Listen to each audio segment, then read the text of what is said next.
एकता Bharat news channel के संवाददाता सोहेब सलमानी ने बताया कि समाजवादी पार्टी के वरिष्ठ नेता एवं व्यापारी नेता अभिषेक गर्ग ने बताया कि हमारे प्रदेश के स्वास्थ्य राज्य मंत्री गाजियाबाद में रहते हैं। गाजियाबाद में रहने के बाद भी जिस तरह से गाजियाबाद की जनता स्वास्थ्य सेवाओं से बुरी तरह प्रभावित रही है, ये सब जानते हैं। इस पिछले 1.5 महीने के अंदर कोरोना की दूसरी लहर ने अपना प्रकोप दिखाया है।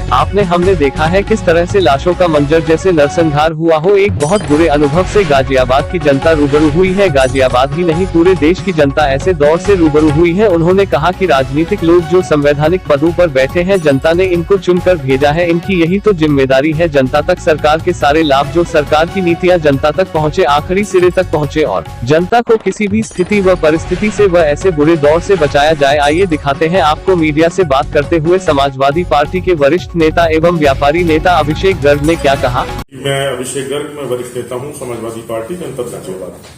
अभिषेक जी, मेरा आपसे पूछना है कि अभी आपने देखा कि हमारे यहाँ कोरोना महामारी चली रही है जी। इसमें जब कोरोना महामारी अभी हमारे यहाँ गाजियाबाद में या प्रदेश में पीक पे थी जी, तो उसमें ऑक्सीजन के इंजेक्शन की कालाबाजारी खूब जी, लोग बहुत परेशान हुए। अब एक हमारी प्रदेश में बीमारी आ गई, देश में आ गई है, प्रदेश में क्या ब्लैक फंगस जी। जैसी ब्लैक फंगस आपका आया है जी, और उसकी दवाइयां बाजार से जी गायब हो गई हैं जी, उस पर क्या कहना चाहेंगे। देखिए, आपने 2 प्रश्न उठाए हैं। एक तो जो कोरोना के अंदर ऑक्सीजन और रेमडेसिविर इंजेक्शन मुख्यतः जिसकी कालाबाजारी हुई, और दूसरा जो ब्लैक फंगस की दवा जो बाजार से गायब हुई है। तो हमारे प्रदेश के स्वास्थ्य राज्य मंत्री गाजियाबाद में रहते हैं, और गाजियाबाद में रहने के बाद गाजियाबाद की जनता जिस तरह से स्वास्थ्य सेवाओं को लेकर बुरी तरह से प्रभावित रही है इस पिछले 1.5 महीना के अंदर, जब से कोरोना की दूसरी लहर ने ये अपना प्रकोप दिखाया है, तो आपने भी और हमने भी सबने देखा है कि किस तरह से लाशों का मंजर, किस तरह से जैसे नरसंहार होता है, किस तरह से जो है एक पूरी परिस्थिति, एक बहुत बुरे अनुभव से गाजियाबाद के बहुत बुरे दौर से गाजियाबाद की जनता रूबरू हुई है। न सिर्फ गाजियाबाद की जनता, पूरा देश जो है ऐसे बुरे दौर से रूबरू हुआ है। लेकिन चूंकि स्वास्थ्य राज्य मंत्री हमारे गाजियाबाद रहते हैं, तो मैं विशेष तौर पर गाजियाबाद को चिन्हित कर इस बात को कह रहा हूं कि जब स्वास्थ्य राज्य मंत्री गाजियाबाद रहते हैं और वो अपने क्षेत्र के अंदर जहां वो रहते हैं, अपने विधानसभा क्षेत्र के लोगों को तक सुविधा नहीं पहुंचा पा रहे, तो आप सब तरी अंदाजा लगा सकते हैं कि पूरे प्रदेश की स्थिति क्या रही होगी। तो ये जो स्वास्थ्य सेवाएं मुहैया कराना है, किसका काम है? अगर बाजार में कालाबाजारी हो रही है तो इसको रोकना किसका काम है? अगर लोग आपदा के अंदर अवसर तलाश रहे हैं तो उसको रोकना किसका काम है? जनता तक, आखिरी सिरे तक स्वास्थ्य सेवाएं पहुंचे और जनता उनसे लाभान्वित हो, इसको पहुंचाना किसका काम है? सरकार संवैधानिक पद पर बैठी है, बैठे लोग जो हैं, इनकी यही तो जिम्मेदारी है। जो नौकरशाह हैं, इनकी यही तो जिम्मेदारी है। और नौकरशाह से ये सब काम कराना, जो राजनीतिक लोग जो संवैधानिक पदों पर बैठे हैं, जिनको जनता ने चुनकर भेजा है, उनकी यही तो जिम्मेदारी है कि वो इस चीज को सुनिश्चित करें कि जनता तक सारे लाभ, जो सरकार की नीतियां हैं उसके तहत सारे लाभ जनता तक पहुंचे, आखिरी सिरे तक पहुंचे, और जनता को किसी भी स्थिति के अंदर ऐसी परिस्थितियों से, ऐसे बुरे दौर से रूबरू होने से बचाएं। लेकिन किसी भी तरह की कोई जिम्मेदारी नहीं निभाई गई। सिस्टम, सरकारी सिस्टम पूरी तरह से फेलियर रहा, चाहे वो नौकरशाही का रहा हो, चाहे वो सरकारी नुमाइंदे रहे हों, जनप्रतिनिधि रहे हों। जनप्रतिनिधियों का तो ये हाल रहा कि जनप्रतिनिधि पूरी तरह से लापता हो गए। जनप्रतिनिधि तो नजर ही नहीं आए कि कहां गए, कहां नहीं गए। जितने जनप्रतिनिधि गाजियाबाद के अंदर, सारे जनप्रतिनिधि भारतीय जनता पार्टी के हैं, और सारे जनप्रतिनिधि पूरी तरह से अंडरग्राउंड हो गए इस कोरोना काल के अंदर, इस दूसरी लहर के अंदर, जब जनता प्रभावित हो रही थी, तराही मच रही थी। एक जनप्रतिनिधि बाहर निकल कर नहीं आया जिसने जो है जनता तक कोई भी लाभ पहुंचाने का कार्य किया हो। अब रही बात ब्लैक फंगस की। ब्लैक फंगस की जो दवाई है, अभी ब्लैक फंगस ने पांव पसारने शुरू करे हैं, और शुरुआती दौर के अंदर ही दवाइयां गायब होना एक बहुत ही अहम और बहुत ही गंभीर विषय है। अभी से अगर ये हाल है, अगर धीरे धीरे ये बीमारी जब अगले चरण में आएगी तो क्या हाल होगा। मेरे पास ऑलरेडी कितने ही लोगों के फोन आ रहे हैं जो इसके अंदर एक जो दवाई कारगर सिद्ध होती है, उसकी इतनी मांग हो रही है, लेकिन दवाई उपलब्ध नहीं हो पा रही है, दवाई बाजार से गायब है। तो ये सब सुनिश्चित करना कि दवा बाजार में उपलब्ध रहे पर्याप्त मात्रा में, सरकार का काम है।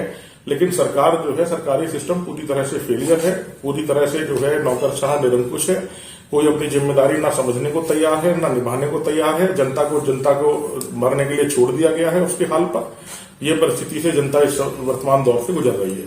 शराब के ठेके खोलने का जो शासन ने आदेश दिया था और उसके बाद रजिस्ट्री खोलने का जो शासन ने आदेश दिया, उससे व्यापारी खासा नाराज है और आप व्यापार मंडल से भी जुड़े हुए हैं, तो उस बारे में क्या कहेंगे आप? देखिए, जब कोरोना की दूसरी लहर ने पैर पसारने शुरू किए थे और परिस्थितियां खराब होनी शुरू हुई थी, तो सरकार को चिंता थी केवल चुनावों की।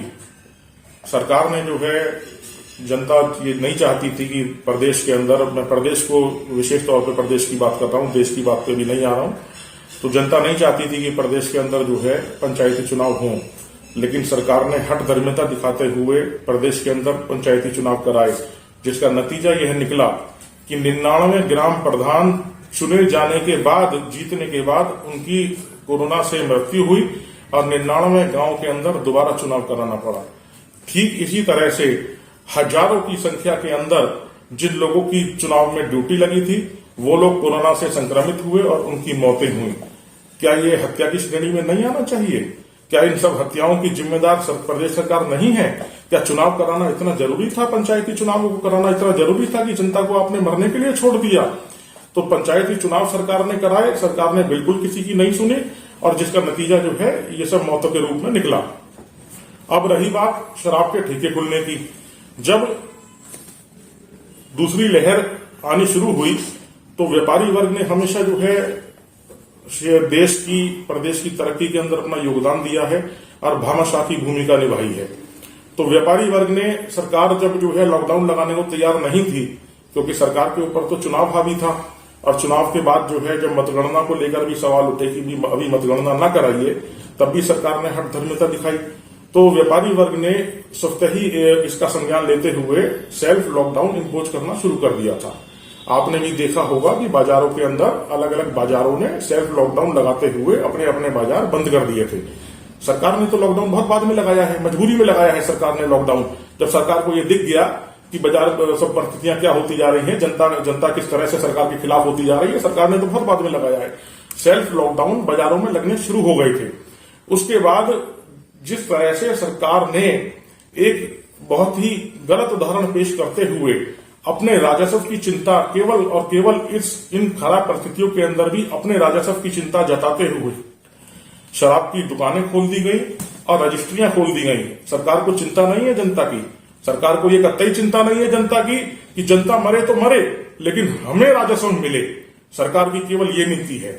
इस नीति के तहत सरकार ने शराब की दुकानें खोल दी, सरकार ने रजिस्ट्री खोल दी। इस कदम से सरकार के व्यापारी वर्ग बेहद आहत हुआ। तो व्यापारी वर्ग जो है सरकार से लेता कुछ नहीं है, सरकार को केवल देता ही देता है। व्यापारी जो होता है, व्यापारी की दुकान अपनी होती है या दुकान का किराया वो स्वयं देता है, सरकार से कुछ नहीं लेता है, सरकार को केवल देता ही देता है। रोजगार भी सरकार की मदद करता है, लोगों को रोजगार देने में भी सरकार को राजस्व भी देता है, जिस राजस्व से सरकार तनख्वाहें देती है। और सब कुछ देने के बावजूद जो है जब व्यापारी वर्ग अपने आप को ठगा महसूस करता है कि आपने शराब की दुकानें तो खोल दी लेकिन बाजार बंद रहेगा, तो क्या बाजार से कोरोना फैल रहा है? शराब की दुकानें कोरोना नहीं फैला रही हैं। तो व्यापारी वर्ग अपने आप को ठगा महसूस कर रहा है कि कैसी निकम्मी सरकार को चुना। और अगली बार 2022 के चुनावों में आपको स्पष्ट रूप से एक बदलाव देखने के लिए मिल जाएगा। इसकी संसद में देश के प्रधानमंत्री नरेंद्र मोदी ने कहा था किसान जीवी पर जो बोले थे प्रधानमंत्री जी, सरकार को आप कौन सा जीवी मानते हैं? देखिए, प्रधानमंत्री जी को जो है नए नए शब्दों को परिभाषित करने का बहुत शौक है और इसके लिए मैं बहुत बहुत धन्यवाद और बहुत बहुत साधुवाद भी उनको देना चाहता हूं। और मैं इसी श्रेणी के अंदर कहना चाहूंगा कि सरकार और सरकार के नुमाइंदे, जिसमें प्रधानमंत्री जी सर्वोच्च स्थान पर हैं, ये केवल और केवल इमेज जीवी हैं।